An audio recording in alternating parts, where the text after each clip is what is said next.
Hello and welcome to the Lean Yak, and this video took a week to make. So if you're wondering where I've been, it's been making this video, and it's not because the video itself took a long time to edit, because you'll probably notice that within seconds I didn't spend a lot of time on that, but what I wanted to demonstrate with the video, that's what took a week. Should I have done a video in between? Probably. Did I end up doing one? No. Let's move on from there. Alright, what's this video about? It is about recovering from a cheat meal, or cheat meals in my case. Last time I posted, it was about cheating, how to get over that. I was pretty brutally honest in that video, but whatever, I'll go with it. And this one, it's the positive counterpart to that video, which is a definitive guide of how to recover from cheating if you're on carnivore or any other low carb kind of diet. So I've got a little piece of that you probably noticed, that a weight chart here, a weight trend. This is from my Fitbit Aria. By the way, if you don't have a way of tracking your weight, preferably daily, then I would highly recommend you get a Fitbit Aria too, because it's a Fitbit device. It connects to Wi-Fi, you create an account, and then every day in the morning, same time, you step on it. You don't even have to look at the weight if you don't want to, but it will record that weight and a couple other things like body fat percentage, which is not accurate, but it's still good to see a trend, and a couple other things. It will record those things and upload it to the website, and whenever you do feel like looking at your weight, for me that's daily, but for others it might not be, you can see your recordings from the last X many times you've stepped on the damn thing. So in this case, I've essentially weighed myself every day this whole year, in fact every day since last November. But let's forget that for now. We're going back to cheating and how to recover from it. So if you look at this video image here, and hopefully you can see my mouse, what you can see here is my trend at the start of August. This is essentially from the last day of July to today. That's what this trend is showing. The blue line is the trend line, the white lines are the measurements. Now, this stuff here, that's not cheating. That's just normal everyday eating. Weight loss is not linear. One of my clients actually messaged me a couple days ago and asked, was like freaking out because his weight had been going down every day, and then one day it just stalled. And I was like, shut up, man. It's not linear. That's not how anything works. There's a million things that go into it. Not the least of which is how much fluid you're carrying. That's probably like the most important aspect of it. But essentially what happens is anytime you deviate from your diet, or you try out slightly higher carb count, or you just happen to drink in the middle of the night and you forget before you weigh in, that kind of stuff, like a million things could affect it. So this start here is still normal carnivore, alternate day fasting, that kind of thing. In fact, what happened here was I kind of wanted to try out a multiple day fast. So I think it was a 92 or something, 90, whatever that is, that 96. Yeah, 48 times 2. So I think it was a 96-hour fast. So what I did was I ate fast, ate 2 days in a row, which is why my weight got up. I ate a lot 2 days in a row, which my weight went up there, and then I 3-day fasted, so 72. And then go back to normal here. So that's what happened the first. Here is the part that took a week to demonstrate, and why this video took a week long to make. I had 2 pre-planned, by the way, cheat days. Well, it's pretty much a cheat weekend. I already know what's going to do it because I've been strict for months and months and months and months and months. I also had a date that weekend. I had I was meeting someone I hadn't seen in a long time. I was also just like, I've just finished a deadline for work. There was a bunch of reasons that I was like, you know what? I've earned it. I could have one cheat weekend. So I had a massive 2 4,000 calorie days of a cheat weekend. I had KFC, nuts, which I love, Krispy Kremes. I didn't have pizza. This time I, for some reason, didn't have pizza. I wanted to have pizza, but I forgot. But I had just like, I cleaned out all like the slightly carby things in my my pantry there that I just never got around to, or in my fridge. So it's like chicken with breading on it, fish with breading on it, all that kind of stuff. I love that stuff, but I have it very infrequently. This time I was like, you know what? I'll just have it all at once, and also that'll leave me with a clean fridge with like no carbs and or whatever in it. So it was like a twofer. That was the second day. The first day was Krispy Kremes and freaking KFC. That was amazing. So I had two giant pre-planned cheat days. And so what I wanted to show in this video is how I recovered from those cheat days. So, as I said last time, the recovery, don't overthink it. It's not a complicated thing. Recovering from cheating, or whether it's intentional or otherwise, is the simplest process in the world, i.e. the next piece of food you put in your G-damn mouth, do it in accordance with whatever diet you're following. So the moment you stop cheating, you decide to stop cheating, you just stop. And the next piece of food has to be in accordance with whatever your diet you're following. So it literally happened at that second night there.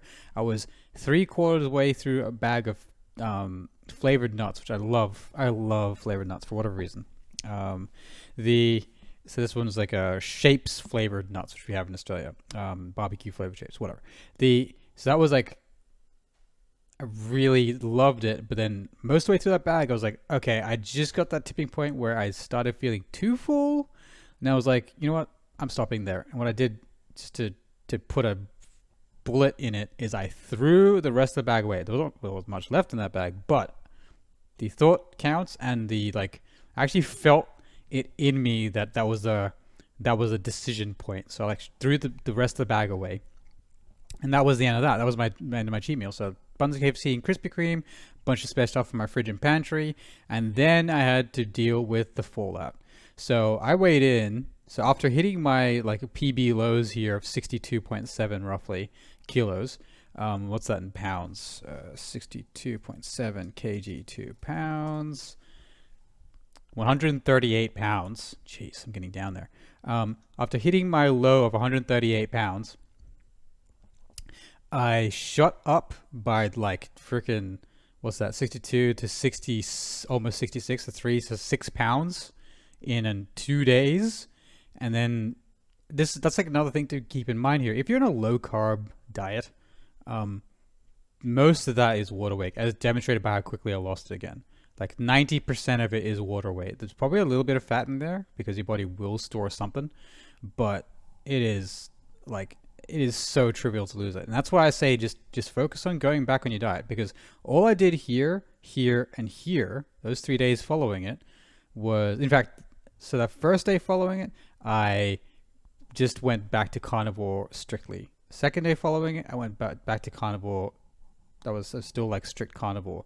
That day there, I just refed, so I just made sure I ate more than I usually do because I was just feeling a bit low energy, partially because I'm transitioning out. So it was essentially in something like ketosis, not quite, but something like it. I.e. I was dipping in and out of ketosis as you do in carnivore. In carnivore, you don't stay in ketosis, you dip in and out. So I was dipping in and out of ketosis down to here, and then I was straight up out of ketosis all the way over here. If you're into the keto diet, you know what I'm talking about. If you don't worry too much. It's a physiological state that changes how you keep water. So I was feeling really low energy here, which is why I just upped my refeed. But then all I did was, so straight up, I followed a normal diet. I didn't fast at all. I just went strict carnivore 2 days in a row, refed a bit more, strict carnivore again, and this was my fasting day. I finally did a fast here. And that's when I went from 63 point something, 63.7 to 62.7. So I lost a kilo in a day. So 2 pounds in a day. And that's from fasting. So it's a 47-hour fast, which is what I'm used to doing. And that's pretty much it. I recovered in 1, 2, 3, 4, 5 days. Then I'm back to my normal routine. So there was a feed day, and then my fasting day. Feed day, fasting day, and that will continue. Maybe downwards trending. We'll see how we go. Hopefully it is downwards trending because I want it to be downwards. But if not, then I'll just readjust. But that's it. It took 5 days and I was back to the starting weight. Literally the exact same weight as I was before the cheat day. And I was just being strict with 1 day of fasting, which is what I normally do anyway. So literally just return to whatever diet you're currently following, and the rest will just happen, honestly. And if you want to take little bits and pieces from that extra, you can if you want. So throw in fasting, it'll speed up the recovery. If you feel low energy, have a little bit more. That'll help you feel energetic, etc. So that might help you here and there. But really, it was just a case of go back to whatever diet you're following. In my case, it's carnivore and fasting. So there you go. Hopefully that showed you an example, a worked example of what to do with actual. These are real life numbers. This is me. I didn't. Oh, and finally, yeah, I didn't exercise more than normal. This is all dietary. I didn't exercise more than normal. In fact, I have been exercising less this week because I've been more busy. I had a deadline and all that kind of stuff. And then I had to there's like follow on actions from there. So, but I had a deadline and a bunch of other shit. So I didn't exercise. I pretty much have done one set of deadlifts. So one deadlift day, one hike, and that's pretty much it. One hike and one deadlift day. That's all I did. So that's my only real exercise over that period, and I still lost whatever 6 pounds over a week. Again, mostly water weight, but whatever. A lot of people freak out when they see their numbers shoot up when they cheat. Don't worry about it. You can't put on that much fat in 2 days. Now, if you cheat for a month, that's a different story, and recovery from that will take proportionately longer. But if you just cheat for 2 days, whatever. And in terms of what you do when you cheat for a month, then you could either just do this again, just strict adherence, and that will slowly get you back down, taking you about the same amount of time to go down as it did to take you get up. Or you can throw in fasting like I did in that last day and speed things up. But that's a separate thing and something you should probably discuss with your coach, or email me if you're curious. But with that, thank you or post comment below. Thank you for watching this episode of The Lean Yak. Hope that was instructive. Hope you got something out of it. And next time I'll be moving on from the topic of cheating to probably tools. How to order food and stuff while maintaining like a carnivore keto diet. That'll be fun. I'm planning to do Chinese food and show you what I would order and how that turns out and how you can minimize the damage from eating out. You won't ever be able to, unless you're cooking food yourself, you'll never be able to have zero damage when eating out, because you never really know what people add to their foods that they serve you at restaurants. But aside from that, you can definitely minimize damage, which is what I'll be talking about next. So thank you for watching this episode. I will see you next time.